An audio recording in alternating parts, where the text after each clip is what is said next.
Hello, my friends. Welcome back to the Gunn Show. You may already notice that my voice is dead. I'm going to tell you why in just a minute. You also may notice the structure is a little bit different moving into 2025. This is episode 1, episode like 300 or something in total of the Gunn Show, but episode 1 of what we're calling Unplugged. And normally when I do the Gunn Show, you see only my semi-handsome face and you are surprised by the guests. But as you might notice, I already have 5 guests here who are going to introduce themselves in just a minute. But before we get into that, if you're not watching, if you're only listening on Spotify, not watching on YouTube or the MTD website, you're only listening, and you've tuned into the Gunn Show because you saw the letters Gunn, you're like, man, I want to learn about muscles or I want to learn about weapons. We don't have either of the, well, sometimes we talk about those things, but I don't have either of those things. I don't have muscles or guns. So this is about humanizing manufacturing. The Gunn Show is about manufacturing everything that touches everything around us. It makes our lives more happy, more convenient, but we take it for granted, doggone it all. We take it all for granted. And with that being said, we need to humanize the incredible individuals that make the world go round. Here in the USA, we got Salim with me today. He is actually co-hosting. Salim, can you say hi? Hi, everybody. Thank you for being with us today. Thank you, Tony. And you got to tell us about that background you're in there. Everybody's experiencing the beautiful winter, but looks like palm trees are around you there. Oh, I absolutely will, but I didn't want to be the only one talking, so I had to introduce you right away. I'm actually at your spot, Salim. This is your spot, the rooftop pool behind me, an infinity pool. You're in a room right next to me, right over there. It looks like you're in New York. But I'm in New York. Yeah, but you're right there. I can see you. I can see you right there. But my voice. So I was filming in LA, and I just want to give some love to all my friends, family, people out there in LA going through that fire right now. I woke up.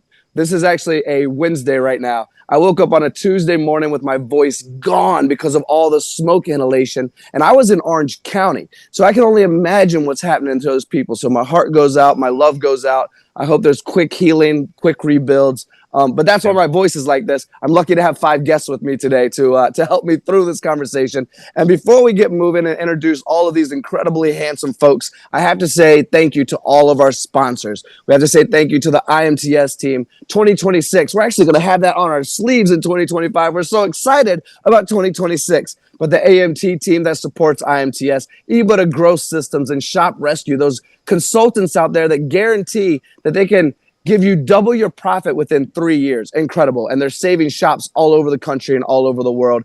NTMA, we're partnered with them this year. Very, very excited about that. If you missed some of our podcasting and keynotes we did at Engage last year, Salim, I know you're a part of NTMA as well. Great family over there. AMDM, that's the show in Mexico. We're trying to really highlight the nearshoring that can benefit the reshoring that's going on in the U.S. And we're supporting Tecma Mexico, the relationships of that true global partnership. Shop Floor Coffee, we got to give a shout out to them. That's what keeps us moving on our shop floors. The American Precision Museum. If you have not seen what's been going on in the 17 and 1800s, the original Silicon Valley in Vermont, I highly recommend you either check out the video that's on MTD's YouTube channel or fly up to Vermont yourself. And last but not least, we have Revelation Machinery. They are making sure that your machines are being resold at a valuable rate, offering both the client and the seller the value that they deserve when reselling their machines. Hey there, manufacturers. Need to sell your surplus CNC machinery? Whether it's vertical machining centers, CNC lathes, or machines from top brands like Yazda, Matsur, or Watchon, let me introduce you to Revelation Machinery. If you've never worked with a used machinery dealer before, here's what you're missing. Selling equipment on your own can mean long waits, low offers, and lots of time chasing leads. Revelation Machinery changes the game, bringing nationwide exposure to your machines. Their team is located across the USA, so wherever you are, you've got a local expert on your side. Revelation doesn't just list your equipment, they use targeted marketing methods to get your machines in front of serious buyers. Revelation Machinery is committed to fair pricing, full transparency, and taking care of the details. From paperwork to logistics and even rigging if you need it, they're there every step of the way so you're not juggling any part of the process alone. Ready to let a trusted partner handle the heavy lifting? Head to revelationmachinery.com/The Gunn Show to see how easy it is to turn that surplus machinery into cash with Revelation Machinery. All right, I am done now. First, let's go ahead. Well, first is a big fat lie because we've had a lot of firsts. So next, Prosper Machine Tool teams, and we'll move into MMT in just a minute. Please introduce yourself to the audience. Yeah, I'm Greg Kinney, president and owner of Prosper Machine Tools. Very proud to be with you. Thank you, Salim and Mike Judge, for joining us. We're very, very excited to introduce our relationship not only with Spinner, but also with FFG and the things that we've got going on in Texas, Louisiana, and Arkansas. Joining with me is Brett Kinney, my son, who runs our entire marketing and business side of the business, and Eric Bonasek, who is handles the majority of our sales management. So we're very, very happy to be with y'all. Amazing. Thanks for being here. And Mike, don't judge me too much, but would you please introduce yourself?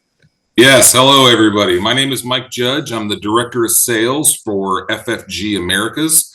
FFG is one of the world's largest machine tool groups. We have 39 brands of machines, 50 manufacturing facilities.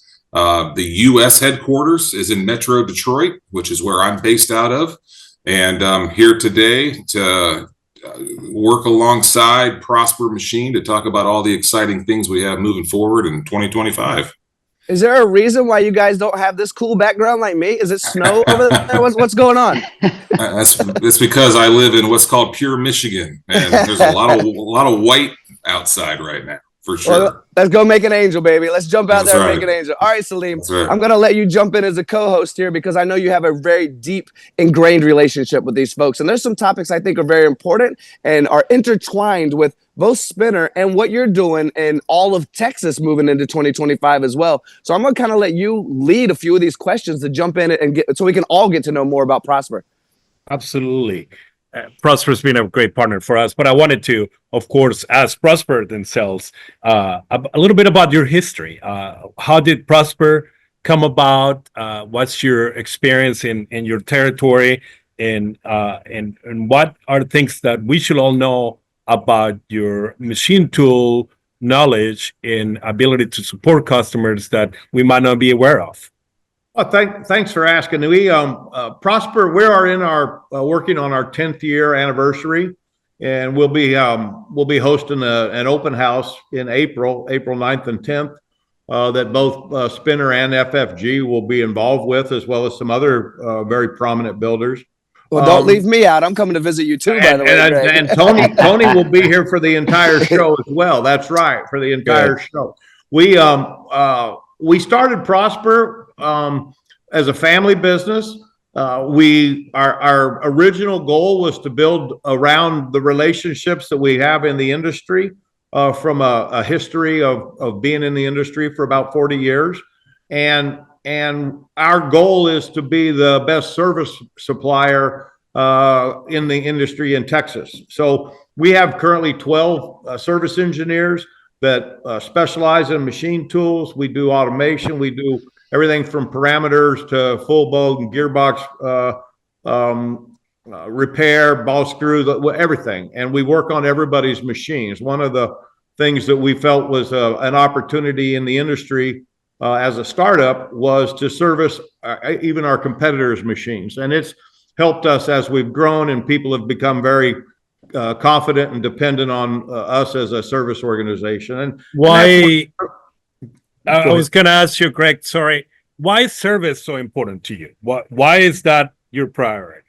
Well, when we sell machines to customers, whether it's a job shop or it's a Fortune 500 company, the people that trust us and go into business with us, their relationship, their integrity, their trust, and the fact that their job is relying on the performance of the machines that we help them take care of, because that's what they make money with. And so from our perspective, the relationship, they become part of the family, and we really want them to know that we're going to be there with them for their history and will help them grow. So that's why service is really the key for us. Yeah, and if I may, I know Eric and Mike are chomping at the bit to get on this thing, but one of my favorite topics of discussion, because humanizing is so very important to, helping us create awareness and acknowledgement for the skills that we have that makes everyone's life easier. You know what I mean? We don't get as much respect as we should. We're not the doctors out there saving lives, and yet we are. We're making all the components that allow them to save lives. Right. So that's my long way full circle to bring it back to what I actually want to ask, which is on the screen that I have right now, which is what the audience is probably looking at, but the listeners won't be able to see this. It looks like you and the guy above you have the same last name, which means you're also family owned and operated. And it looks like you are moving into a second generation as well. And this is all about humanizing. I know service and support must matter to Brett also.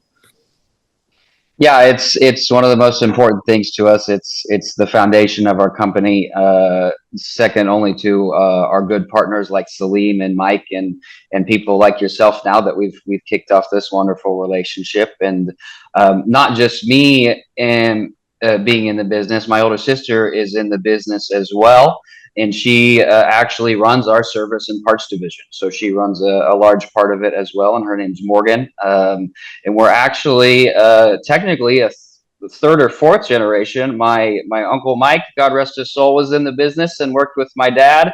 And my grandpa, George Kinney, was in the business as well and used to run Master Machine Tools in Hutchinson, Kansas. So the Kinneys have been in machine tools a long time. So we're excited to build the next, what I've started calling a very original machine tool distributor, not like some of these corporate giants with, a good family feel, and you can still call Greg or myself or Morgan and get something done, unlike, a lot of the bureaucracy and stuff like that. And frankly, Spinner and FFG are a lot like that as well. And that's why they fit very well with us. So two quick comments, because I know you want to talk, Salim, I can see you. But one, if your sister's in the building, go grab her and bring her to the show as well. And two, I can tell it's in your DNA. Sorry, Salim, go ahead. No, I think just wanted to do a quick follow-up. Being a family business, you guys have to be very selective in your partnerships, because you're creating a legacy and you have a reputation with your customers that you want to protect. How do you go about selecting the machine tool brands that you choose to represent in your territory? What is that criteria? How do you think about this? Eric, go ahead and take that a little bit. Yeah, thank you. So for us, the big thing is having people that we can rely on, that have a strong background, that have a desire to do things at the highest of levels. And so, Salim, you and I go way back. And one of the reasons that you and I connected so hard was because we both have a desire to do something great for manufacturing in this country. We both have a passion for it. And so when you meet good people and they have a strong foundation, going back to what Greg talked about with service, and you talk about applications and support and parts and all these things, you want consistency, reliability, and you want people who really do love the industry. And sometimes you can have the greatest machine tool out there, but if you don't have the support structure behind that to make it fly, that's not what I want to do for my customers. I want our customers to be able to have someone they're going to be able to rely on 24/7, right? And so we pick out the best ones that are going to support our customers the best, and that's where Spinner, FFG, really fit that mold.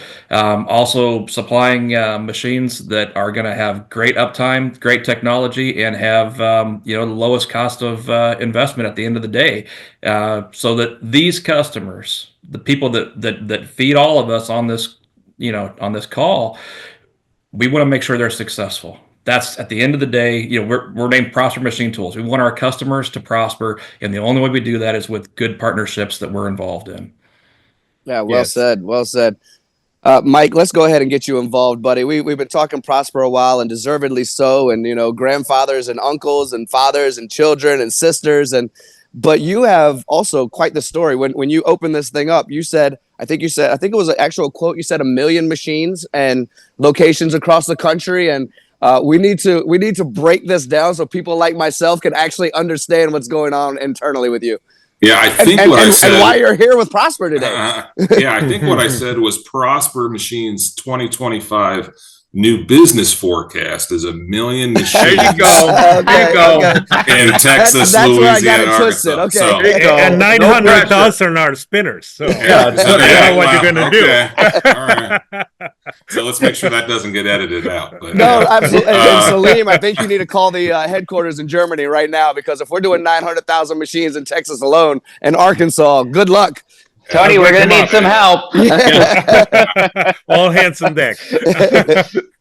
But one of the exciting things about FFG's new relationship with Prosper is, for FFG Americas, there are 3 brands in particular within the FFG conglomerate that we are forging a new path forward with. And if you go back and look over the last 12 to 15 years, those 3 brands specifically are Feeler out of Taiwan, Leadwell out of Taiwan, and DMC out of Korea. And over the last decade or so, all 3 of those factories within FFG and companies have all been imported and sold, in most cases independent of each other, separate channels, separate support organizations, independent distribution channels.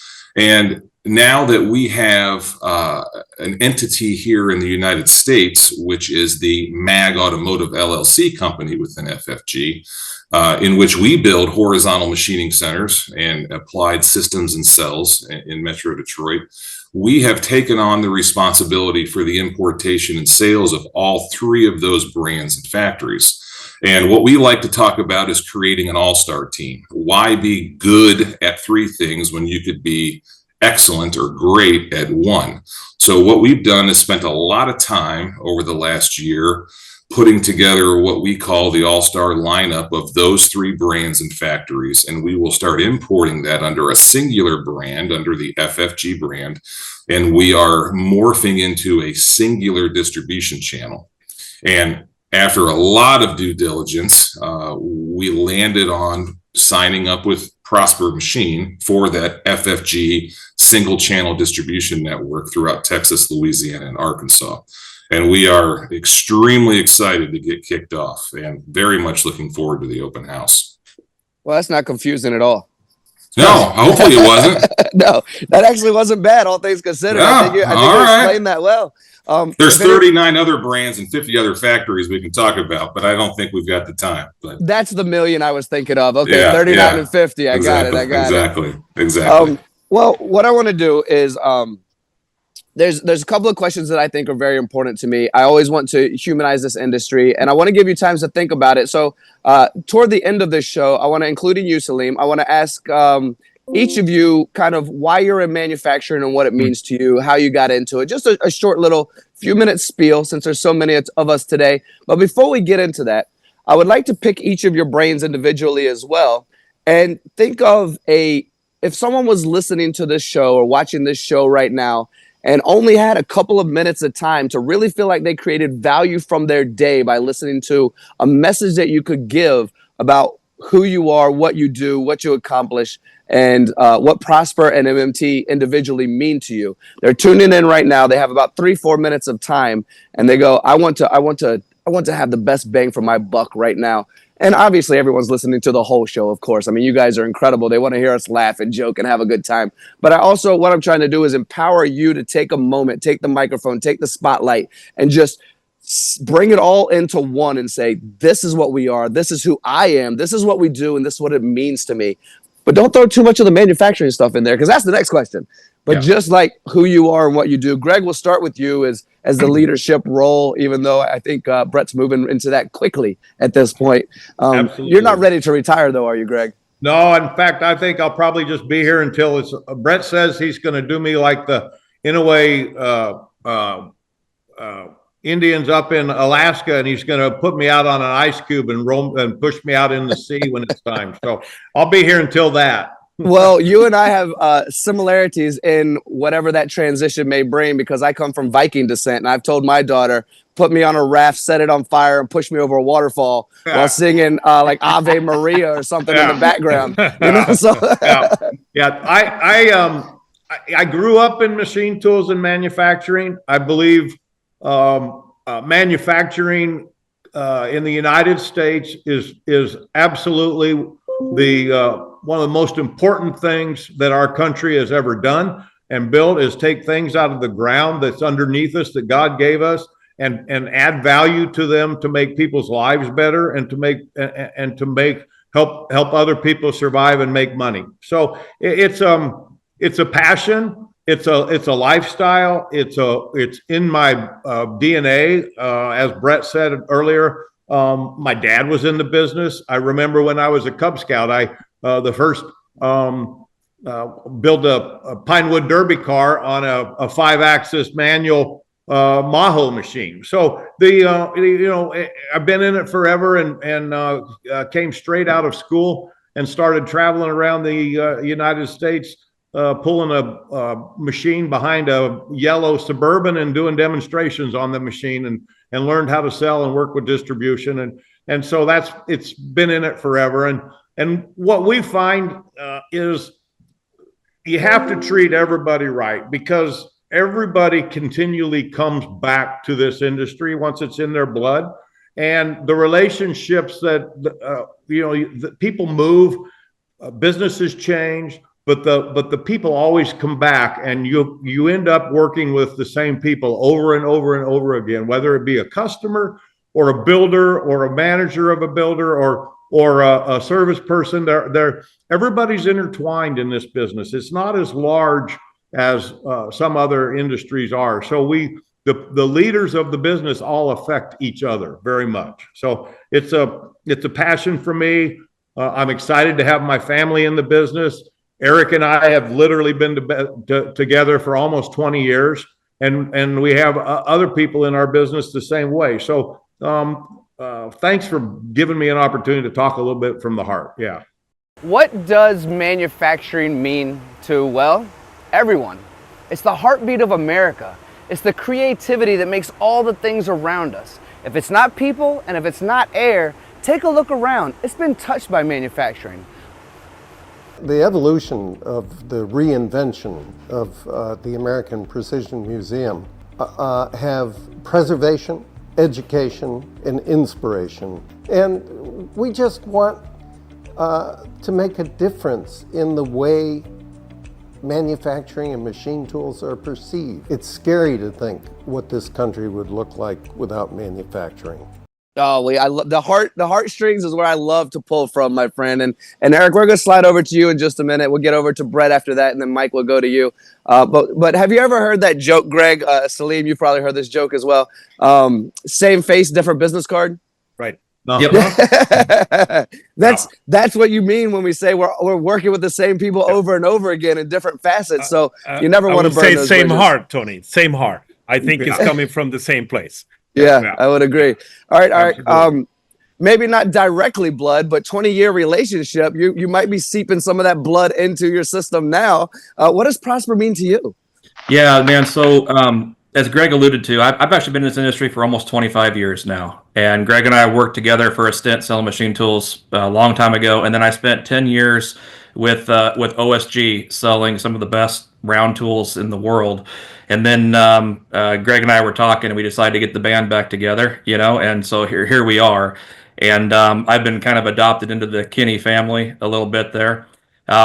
But as we were talking about being family and how much this industry means to us, like I said earlier, I have a passion for it. Like I have a real passion for it. And so much so that my son is following my footsteps. And I'm very blessed to say that he's actually working on a spinner. And one of our best customers is investing in him to make sure that he's going to carry that on forward. And someday, he wants his own shop. And God willing, if I have the opportunity to do that, I'm going to help him as much as I possibly can, because I truly think this is the industry that's going to see our country forward, and manufacturing is coming back, and I'm here for it, man. And you started off, you said if anybody has 2 or 3 minutes and they can get something out of this podcast, what nugget can I give? And I'm a firm believer in marketing. I think marketing is fantastic, and you can learn anything you want off of YouTube and all these other different things and podcasts such as yourself. But the one thing that I would push out there, if I had, this is the salesman coming out of me a little bit, but there is such a knowledge base out there, and guys like myself and other teammates that I work with, and even competitors and other builders, And the knowledge base that's out there is incredible. And when you get someone like myself involved on a project, I always consider myself a process guy. You know, I'll look at something with a whole entire different set of eyeballs than what someone else is doing. And so my nugget would be that, yes, you can get 80% along the way on something that you want to do on a purchase or what have you, but rely on your resources. Guys like me are free. Yeah, of course I want to sell you a machine tool, but I'm not. You can call me anytime you want just to ask me a question, and I'll tell you, because you know I'm working on aerospace today and oil field tomorrow and medical and semiconductor, and I see it all, and that's a knowledge base we should want as an organization and as an industry to share what we know and give that out to the people. So my nugget would be is if you have a passion for this industry and you want to learn, you want to grow and do things better, please lean on your resources. Lean on the guys that are knocking on your door. I know sometimes it can be a hassle, but we're here for you. We want the best for your company. That's my nugget, Tony.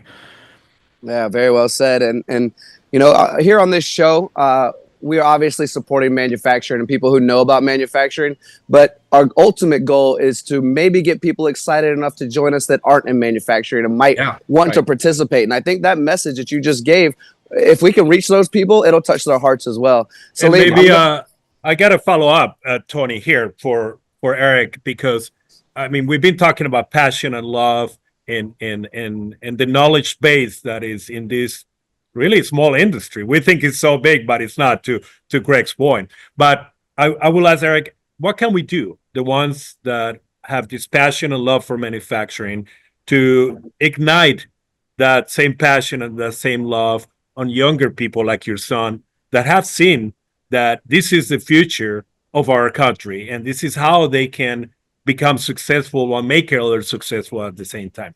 So what can we do, all of us and everybody listening, to ignite that passion? The next generation coming up, as you and I have talked, Salim, you know, they're different than the rest of us, and they grow up with the video games and the cell phones and the iPads and everything else. And I see a shift in the machine tool builders. You know, and you look at some of the controls out there, like the Siemens controller, the Heidenheim, and all these real, you know, even Fanucs coming out and doing some really neat things. And I think we need to capture these young minds, these young hearts at an earlier age. Too often we think that high school and maybe early college is where you capture them. I think we almost need to do something from a late elementary, middle school age to where these kids, when they're inquisitive and they really want to build something, show them something simple. And I would love to be able to do more in the trades that way, as far as sharing that's out there. There's a huge movement to trades. We're all seeing it, right? We're realizing that the 4-year college model, it probably wasn't the best thing ever. And now you've got this whole entire youth movement coming. And you know what? Yeah, we need electricians and plumbers and all these things, but by golly, our industry, we're going to lose a lot over the course of the next 10, 20 years. People are going to retire and move on along. And this next generation coming out, we've got to capture them, Salim. So I think that, you know, videos and programs and school incentives and stuff like that, that's really where we're going to get them. And I think that we need to go on this whole STEM culture, right? The STEM, that there's whole entire school programs devoted to STEM, and that's where we've got to introduce manufacturing, right? The engineering part's obviously a big part of that, and that's great, but we got to make sure that they know, hey, like Greg said earlier, we can take this metal out of the ground and create this amazing thing and let them show it. And if I may, Tony, I wanted to follow up with Mike a little bit, because, of course, we were learning of how impressive and large this company, the FSG, that he's working with.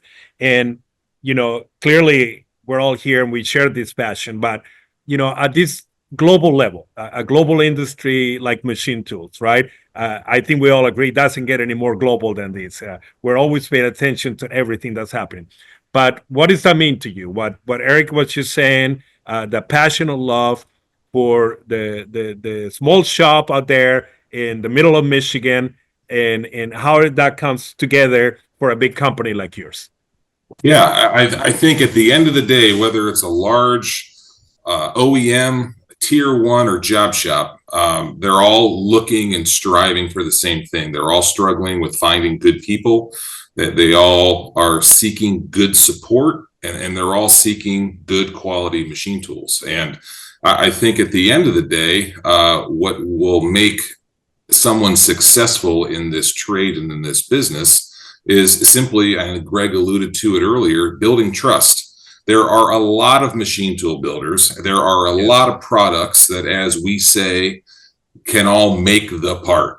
But at the end of the day, people work with, and after 28 years in this business, I've seen and learned firsthand, people work with, buy from, and come back to people that they simply trust. And how you build trust is you do what you say and you follow through. And more importantly, it's how you handle things when they go wrong. Because as you know, as every machine tool builder knows, not everything works perfect. And it's how you react, it's how you support it, and it's how you maintain that relationship is really the key ingredients of success and keeping this thing moving forward. So, absolutely.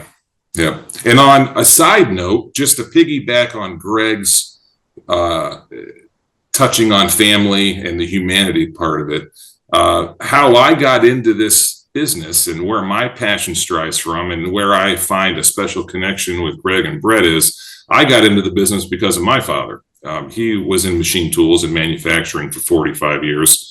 And he helped get me an opportunity for an internship at Cincinnati Millicron in 1997. And as they say, the rest is history. So I got the bug. I was bit hard, and I'm here sitting here today, 28 years later. So it's good to have you.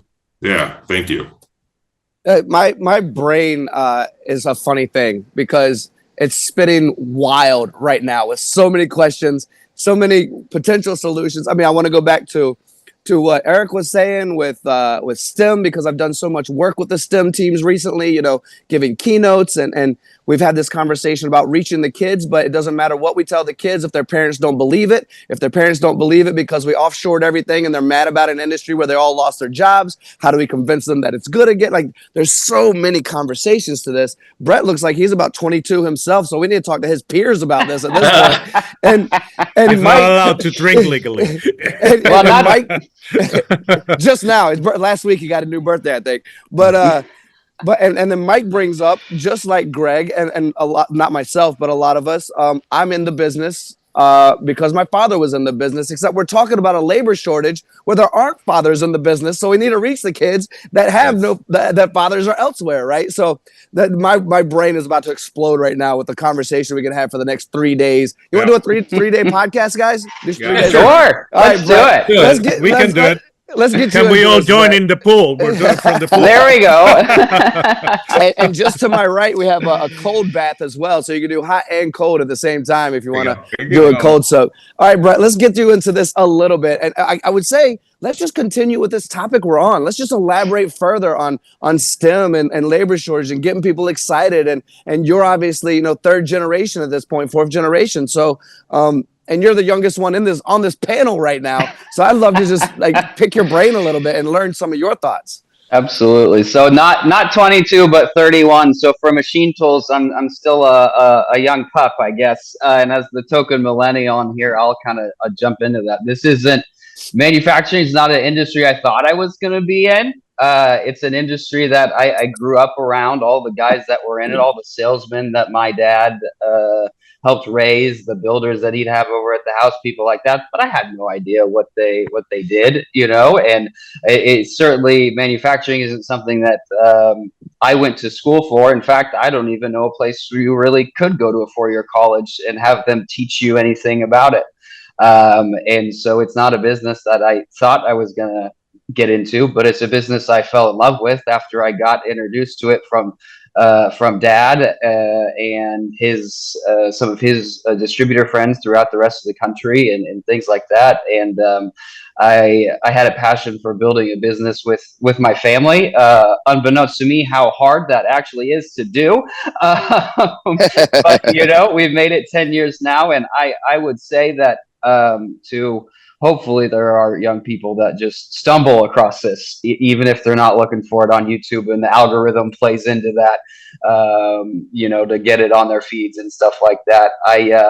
When I was thinking about getting into this industry or a multiple of different ones. You alluded to doctors and lawyers and kind of some of the sexier jobs that are glorified in the world, and yeah, exactly. And there's nothing cooler than this. I absolutely fell in love with it. But when I was looking at it and planning long term for my life and my future and what I wanted, I looked back and I saw the wonderful life that my father and my mother were able to create for my two sisters and I, and the wonderful opportunities that they were able to provide us, the schools we got to go to, the trips we got to go on, the friends we got to make, and the wonderful people we get to work with now. I mean, there's not an industry in the world that you can make the kind of money that you can in machine tools. And if you're under 40, if you're under 35, or if you're 18 and you're thinking you want to go to college and it's maybe not for you,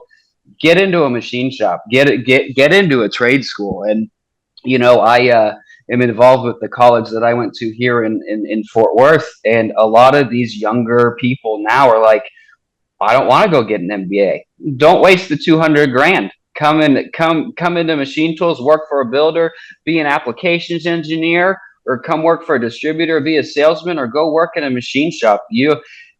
The possibilities are endless, and it's a cool, sexy, fun industry that is the industry behind every single thing that young kids are into. It makes all the phones, you make all the video games, and Salim could probably speak to this as well. The controls that they have on the spinner machines right now might as well be a damn video game, and the controls Mike's gonna have on his machines, it's exactly the same. Might as well be an Xbox, and it's fun and cool, and you can do something that not a lot of people in this country get to do anymore, and hopefully more people will. So this is Shop Rescue. Hello, I'm Eric Goglitz, VP of Sales with AeroX Technologies. We're a manufacturer of mist collectors. What made me really excited about this project is the fact that mist collection isn't always looked at as a product that makes you money. We wanted to participate and support the shop because that's not a product that they may go out and buy, having financial hardships possibly, and we want to give them that ability to have a clean, safe work environment. So I really hope this show opens eyes of the owners of some of these other shops that may be struggling, to show them that there is a way to do this correctly. Instead of trying to do the bare minimum for the lowest cost possible, you can bring up your quality and charge the price for it that you need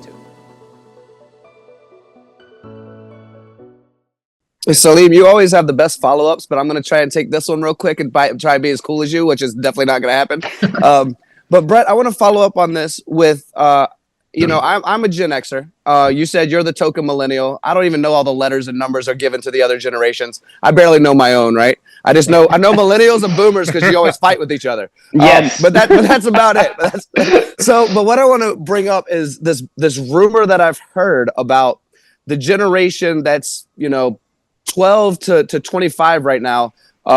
They want to do good for the world. They want to do good for themselves. They want to make a difference. Let's say make a difference is the tagline, right? Is there a better place than manufacturing to either start a machine shop, get into making something to make a difference, whether you want to be an entrepreneur, design your own shoes and be creative, or get into the green, eco-friendly side of things, or whether it's the defense side of things, if you believe that, taking care of your country is where you want to be. All of this is done through manufacturing. Do you see some of that as well as our token millennial? Oh yeah, 100%. And if whatever you're into, if you're into guns, if you're into green energy and electric cars, it's all made in manufacturing. And even if you're into solar panels, everything made out of metal, plastic, glass, it's all built in manufacturing, whether it's the mold for it or anything like that. People, friends of fraternity brothers of mine ask me, they go, "What the hell do you do?" And it's like, well, what kind of car do you drive? And they're like, "Oh, well, I drive a Mercedes, I drive a BMW, or I drive a Ford, or what have you." Every single thing on that car comes from manufacturing, even the seats. And Whether it's heart valves, stuff for cars, your faucets for your sinks, it's absolutely everything. And if you want to make a difference in green energy in the world, there's no better way to design a new kind of engine or a new electric motor or a new way to harvest energy than in machine tools and manufacturing. And the people on the call here are the ones that can help you do it. You know, if you've got an idea, I want to make this, and this is going to be the coolest new thing, call a machine tool distributor, you know, or call your salesman, look up who's in your region and say, hey, I've got this crazy idea. And you know what? It may not work out the first time, but it'll probably work the second or third, and you'll have something cool and original, and it'll be fun, and your heart will be in it. Well, guys, I want to talk about a subject real quick, and you guys can shake your head yes or no or whatever you want to do. And we just lost Brett. Don't know where he went. Hopefully he comes back soon. He'll come back in. Yeah, but when I'm scrolling through YouTube, and I'm not sure if you guys know this about me or not, but I'm a big fan of happy tears. Like, yep. I cry happy all the time when I see joy and kindness being done, right? And so when I'm scrolling through, I see like a kid who sees color for the first time, or sees for the first time, or a person who hears for the first time, or a grandparent that fell down and wasn't able to walk that can now walk again. Tell me this all doesn't come from manufacturing as well. If we want to make the world a better place, that's just where it comes from. You're absolutely right. And I'm blessed to have a few customers in this industry, and I can't talk about who they are, but I have one that's actually doing brain implants that are actually helping paraplegics walk again, Tony. How cool is that? And when I get a chance to work on that stuff, I get to feel good about it myself because, you know, I made a difference. Just what you were talking about earlier with the millennials. I love it. Yeah. And Salim, I know you and I talk a lot about, because you come from a military background, and we talk a lot about kind of the gap that happens when somebody comes home from being of service and maybe doesn't know the next step, or maybe there's some PTSD, and how do we help, you know, participate in calming that, or appreciating what they've been through. And manufacturing is a wonderful place for multiple reasons for this side of things. And I'd love for you to take over this topic because you know it far better than I do. But one, to offer a great place to work because these guys have already been hands-on for the most part, these guys and gals. Please don't let me leave out gals. And two, whether we like it or not, war oftentimes leads to some sort of tragedy or trauma, right? And manufacturing helps us develop these limbs that allow us to walk again, these pieces of our life that we can put back together, and manufacturing does that. But I'd love for you to take over on that aspect in that world, because I know you're doing a lot of defense work in around the country and around the world as well. Yeah, I think that, look, the subject of veterans in manufacturing makes a lot of sense because it's all about purpose, and it's all about the joint purpose that we have to protect what we're passionate and what we love, which is our country, our way of life.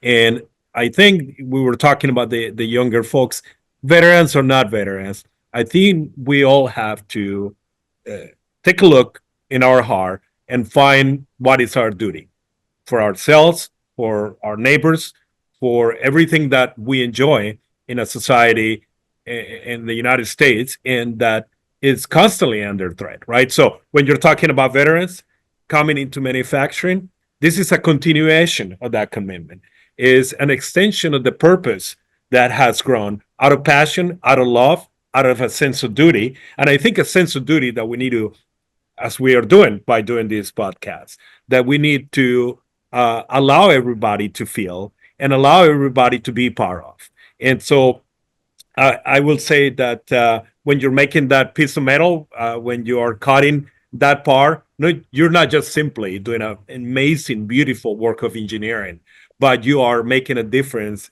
in the overall structure of everything we enjoy as a country, as a people.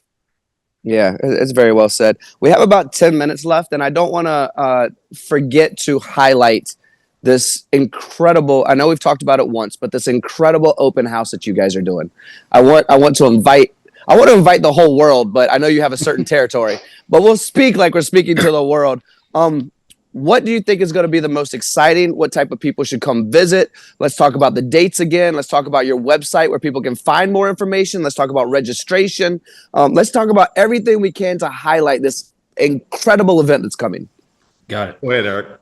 Okay, yeah, this is a little bit of my baby here. I'm enjoying putting this together. So we're going to have a whole host of machines, and we're everything from machines for like a tool room, all the way up through job shop machines, all the way up to high technology, like what Salim's puts out with Spinner. We're going to have some really high technology there. We're going to have various seminars. This is a 2-day event, so it's going to be both April 9th and April 10th. That's a Wednesday, Thursday. So we're going to have like every hour on the hour, we're going to have seminars going for whatever our partners.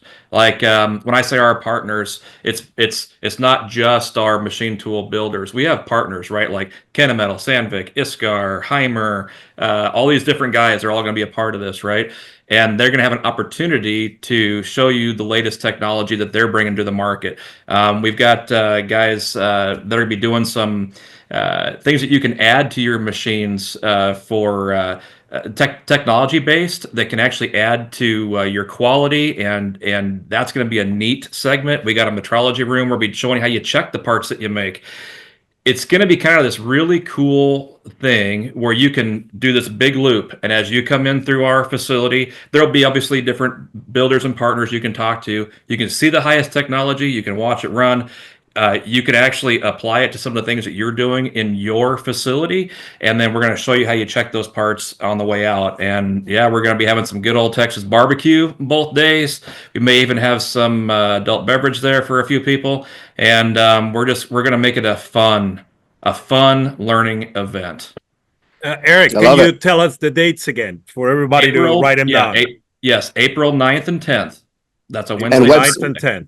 Website. Yeah, give me a website. Go to www.prospermachinetool.com. Prospermachinetool.com. MT. Mike, are you going to fly down from Michigan? Absolutely. Yeah, I'll be there. Yeah. Mike's got three machines coming into the show. Yep. We've got there'll be 1 mill and 2 turning centers with functions on them. Salim's going to have 1 machine in the show. It's a multi-turret high performance machine. It's going to be we're going to be cutting chips on every one of the machines. Yep. And we're really excited to do it for our 10th anniversary. Amazing. All right, we have just a few minutes left. And what I want to do to close this out is kind of leave it open for each of you to have a couple of minutes. If there's a question I didn't ask you that you really wanted to talk about today, a message you wanted to share that maybe we ran out of time and you wanted to, if you need me to ask you a question, my question would be, what does manufacturing mean to you as a whole? Now that you've been doing it a long time, what does it mean to you? Because I'm very passionate about it. But ultimately, I just want to take a few minutes, and Greg, we'll start with you as you're the leader and the senior representative here. But just any piece that I didn't get to ask you that you wanted to share, that we didn't go more in depth about, something you think the audience deserves to hear about, totally up to you. And if you don't have any of those things, because we've done such an amazing job today, despite my voice, then just tell me what manufacturing means to you, totally up to you. Well, I think you sound great, Tony, but it's my Phoebe sexy voice from Friends. There you go. Remember. Smelly cat, smelly cat. It's your Demi Moore. So manufacturing is really what started and has made the United States what the United States is.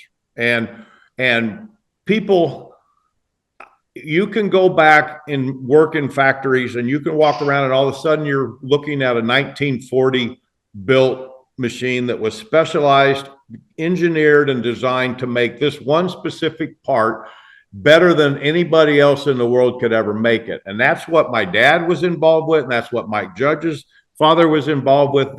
They made specialized parts. And today we make machine tools that have flexibility. They have ability to go from one part to the next part to the next part quickly and do them productively. And it's a much more versatile world that we deal with now. But when you look at what they did in the old days, it was genius how they did it. It goes back to all the way to Ford and way back before then, right? So manufacturing adds value. You take it out of the ground and you build everything you do to it adds value, and it helps us support families. and it helps us grow the country, and it helps us stay secure. I was there when and in the industry growing up when the American economy, when in the early 80s, when the machine tool industry in the United States, it sunk, and a lot of the builders went out of business, or they got absorbed. And Mike's group, Mike's history has been not only working in a variety of with a variety of builders, but he's been involved with reinvigorating brands that were the leaders in the industry at one time, and then were absorbed in because of changes in the marketplace. And so if we don't get back to adding value to people's lives by helping create and invent, and we don't reach the children and the kids and let them understand that that's where all the ideas are coming from. That's where everything we do has got computers on it. It's got interconnectivity. It's got touch screens. It's got things are moving at super high speed. Every Formula One car, every airplane, every oil and gas, everything we affect with solving the problems that exist today. And the only way to do it is with new ideas. And so that's what manufacturing is. It's all a bunch of new ideas, and every day to be more competitive. So thanks for the time. Thank you for sharing. Your wisdom and experience is second to none. And you taking the time to share it with us today, it means a lot to me as well. And I know it means a lot to the audience, the hundreds of thousands of subscribers and followers we have to the channel. And they're going to learn a lot from you. So thank you for taking the time to be here. Mike, I'm going to slide over to you now and just, same question. I don't need to do it again, but if we haven't asked you something or if you just want to talk about manufacturing, totally up to you. Yeah, no, I think I'll go down the road of what it means to me on top of everything Greg had already touched on, to maybe take another look at it, is what has meant the most to me over my career in this industry is the type of people that you get to meet, the relationships you get to form, and the incredible opportunity to touch basically every continent in the world. It really is incredible. And after 28 or 29 years, the relationships you form, the type of people that you get to work with over extended periods of time, I just have a hard time believing that there is that type of interconnectivity in any other type of industry. And that's what drives me. I am all about relationships and getting to meet new people, learning new things. And that's the other thing. I don't think you could work in this industry for 100 years and not learn something new every day. I mean, it is incredible. As soon as you think, I know how that part's made, you walk into a shop and it's just, boom, holy cow, they're making it that way. It's incredible. That's what drives me. That's the passion that I get from this industry. I absolutely love it. It's great. I am here in Mexico today at Expo Santa Fe because we're going to talk TECMA. Now, TECMA is the trade show here in Mexico to attend. If you're going to attend only one show in Mexico this year, attend TECMA. And why is that? Well, we have this big conversation about nearshoring and reshoring right now, right? Well, Mexico is the backbone for the infrastructure that we might currently be lacking in the U.S. to have that support here in Mexico. Will now take place from June 18th to June 20th at Expo Santa Fe, Mexico City. If you're gonna bring your significant other, we want them to be able to go shopping, and this is a very familiar, comfortable area.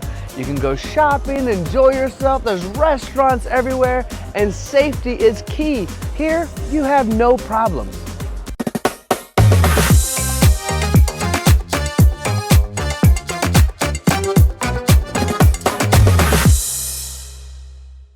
I couldn't agree more. My job is to know a little bit about everyone, and I realize I don't know anything. The more I learn, the less I know 100%. Eric, let's move into you now. Same question, same idea, same concept. Totally up to you where you want to take it. Yeah, no, I always, I've told my son and my family numerous times that we were created to create.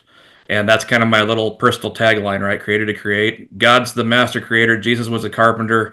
Mothers create wonderful families, and we're out here creating things for our country. And when we do the right things, and hold on. We need to take a moment of silence for that. So if I had a microphone, I'd drop it. Oh my gosh. I've not heard it put that way before, but that was powerful. Okay, continue, please. Well, no, that's what I'm trying to push to my son right now. I told you he's getting into this industry. And when I look at how we do things and we take care of our customers and we do things at a high level, it allows those people to take care of their employees, and their employees take care of their families, and it goes on and on and on. So I always look at this, that it starts with us and what we're doing. And when life happens, like Mike said earlier, it's how you respond. And when you do things when life happens and you do things the right way, it may not always be the easy way. It may be painful, but in the end, you're truly helping someone, and that just carries on down and down and down and down. And so I love it. And the only last thing I would say is I was going to finish up with how we get young kids into this industry. I would recommend, if you have a beautiful shop and you want to share this, work with your local elementary school, middle school, even high school, and have field trips, man. Bring some of these kids in who probably never even know what goes on in that building when they walk past it on their way to school. Open it up and show these kids what can be done. And I think that's how you're going to capture the hearts and minds at a young age. That's what I got. Amazing. Absolutely amazing. All right, Brett. You ready to grab the bull by the horns? Literally, that's not a green screen behind you, right? No, it's not. And close this thing out. Absolutely. I would say that as the token millennial from the group, it means, what it means to me is, keeping the generational knowledge alive, not losing a lot of the tribal knowledge that actually goes into making these parts and the history of it. And, you have to have a reverence for the history and the people that came before you that fought the battles, right? You and I are the youngest on the group, Tony. We'll fight different battles than these guys have, but they'll tell us how to fight the battles that they know how to. And, for me, it's continuing on a legacy and building a business with my family, and building the next great original machine tool distributor. And you guys have talked a lot about duty and God and things like that. But I'll tell you what, if you're watching and you're in the industry, or you want to get in the industry, or you want to do something different or whatever, it's fun. There's not an industry in the world that's full of more creative, more fun, more likable, knowledgeable, genuine people. And, if you're in one of the right spots in the industry, you get to travel the world too. There's not a job you could have with better, nicer, more creative people in the world. Well, I personally love that you called me second youngest, because I don't think I am. But thank you for that. Thank you for that. I'll take it. All right, Salim, you have been an incredible co-host today. You've asked some amazing questions. You've been a great listener as well. Go ahead and bring this all full circle for us. You've worked with these guys. You're going to be at the show with us. You've introduced me to Prosper. Prosper is now a friend of mine. I'm grateful. MMT as well. I also want to give you the opportunity to have a platform to share. And for anyone who's listening right now, episode 2 will be just Salim and I, and we'll have a lot more to talk about. And Salim, I think that's episode like 5 or 6. I think you and I hang out a lot. Anyway, that'll be episode 2, but I'm going to give you a few minutes here as well. No, Tony, look, what I see is a common purpose, a common love, a common passion to fulfill your duty, to continue everything that every generation before us has fought and died for and worked so hard to give us. So, if we look at what everybody else is saying here, and you add the tremendous time that we live, where we have artificial intelligence, where we have manufacturing at a point, there's no better time to be alive. And like Brett was saying, you will not be bored in this job. You will always find something that will surprise you, that will teach you, and that will challenge you to give more and to add more value to the same objectives that we have. Look, it's a small industry. There are different brands. There are different builders.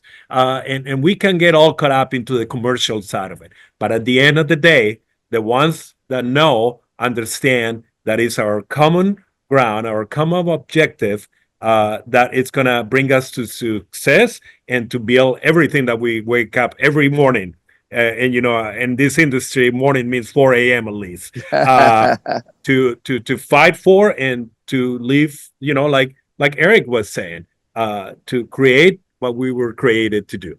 So I feel blessed to be able to be part of this, to continue what I was fighting for in the Army, what I learned through my whole life, the alternative, and to lose what we have as a country is not so great. So let's protect it, and let's continue inspiring anybody that we can to join us and to do the best they can to give us their talent and their passion for doing more and for adding more value to the world. So yeah, well said. Way to close it out. All right, I'm going to close this show, guys, but I was thinking about this, whether I should do it or not. It's really, really embarrassing, especially with my voice, but I kind of want to do it. So, Salim, you were just talking about AI, and normally I open up this show with a bad joke, a really bad joke. They're awful. I mean, some of the worst. And normally we close the show with a couple of games, but because we have so many panelists on here today, we didn't do any games because we'd be only playing games, or we'd be here for 3 hours. But AI, you guys use ChatGPT by chance?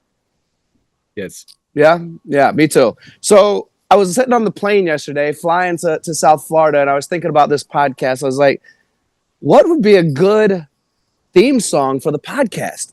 Any of you guys watch Beauty and the Beast? The cartoon, the Disney cartoon? Yeah, Anyone know the song Be My Guest?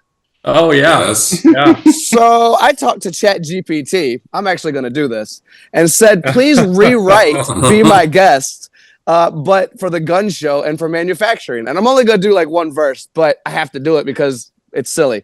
So, be my guest, let your knowledge do the rest. Put your skills up to the mic, come talk shop with the best. We've got spindles, we've got lathes, automation that just slays. Set your tooling, hit the cycle, and we'll showcase all your rivals. Grab that wrench, fire up, tell the fans to listen up. Fanic arms are waving around, those parts are flying off the ground.